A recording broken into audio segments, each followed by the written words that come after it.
I hear a lot of people saying, oh, well, you're trying to take away your voice. Well, we're not trying to take away your voice. I would never want to take away anybody's voice, which is why I actually voted to not remove the referendum from the ballot once the election had already started. Now you're interfering with an election in my standpoint. Friday's Free for All featured Palm Coast City Council member Teresa Pontieri. Palm Coast voters will decide the fate of a controversial ballot amendment that would eliminate borrowing limits for the city, something Pontieri believes is necessary. The charter does need to be amended. When you think about how long ago this was put into place, it put a cap of $15 million. And in inflationary terms right now, that's $30 million. $15 million from an infrastructure standpoint really pays for nothing.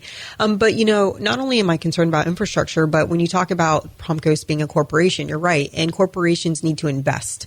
And what we need to do right now is invest in our economic development. Pontieri says the referendum will give the city options for how to invest in infrastructure. There's a whole bevy of things that we can look at in order to improve our economic development. And the current charter language does handcuff us in a lot of ways in doing that. And so I understand people's concerns about the city borrowing too much, over borrowing. I get it. I mean, look at the national debt that we have and the concerns that we have from that standpoint. But at the same time, that's why you elect officials to have conservative spending policies. And I've already said from the dais that I will move for a resolution that puts those parameters on us, puts those, those guardrails so that we can't borrow too much money, so that we need a supermajority of the city council to borrow a certain amount, to invest a certain amount. The referendum has been legally challenged by former mayoral candidate Alan Lowe. A judge is expected to issue a ruling that could nullify the measure altogether before the close of Election Day. From the WNZF Newsroom, I'm Daryl Moody. Good morning, Flagler County. I'm Rich Carroll. You're listening to Flagler's Morning News on Monday, November 4th.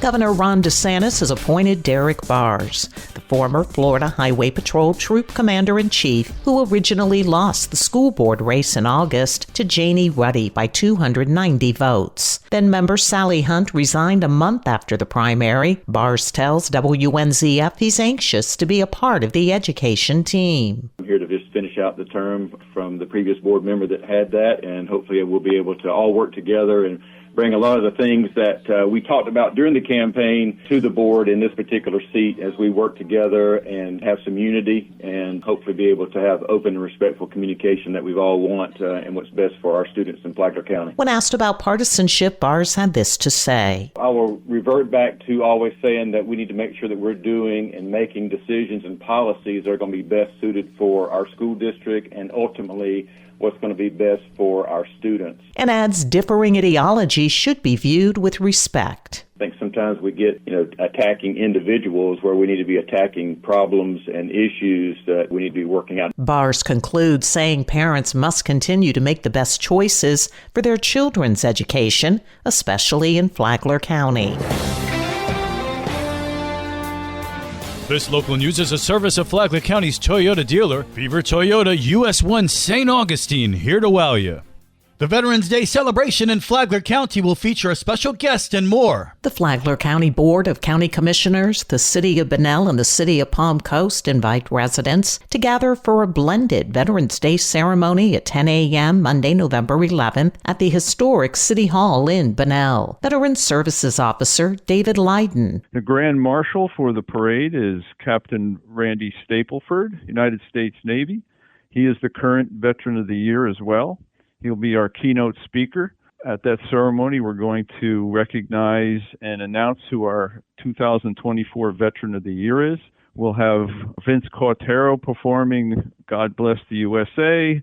Melanie DiMartino be singing the national anthem. The parade will travel east on Moody Boulevard and conclude at the Government Services Building, where the traditional ceremony will begin. It's certainly a great thing to see that the different municipalities are coming together to celebrate veterans. That makes veterans feel good that the whole county as a whole wants to come out and thank veterans for their contributions to our freedom. Stapleford was commissioned in Pensacola, Florida, and earned his wings of gold as a naval aviator in 1973.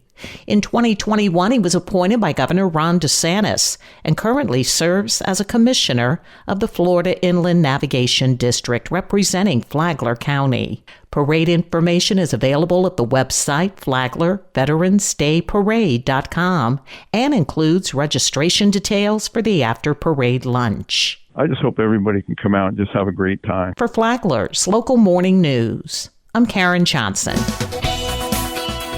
And now you're up to date on Flagler's Morning News. I'm Rich Carroll.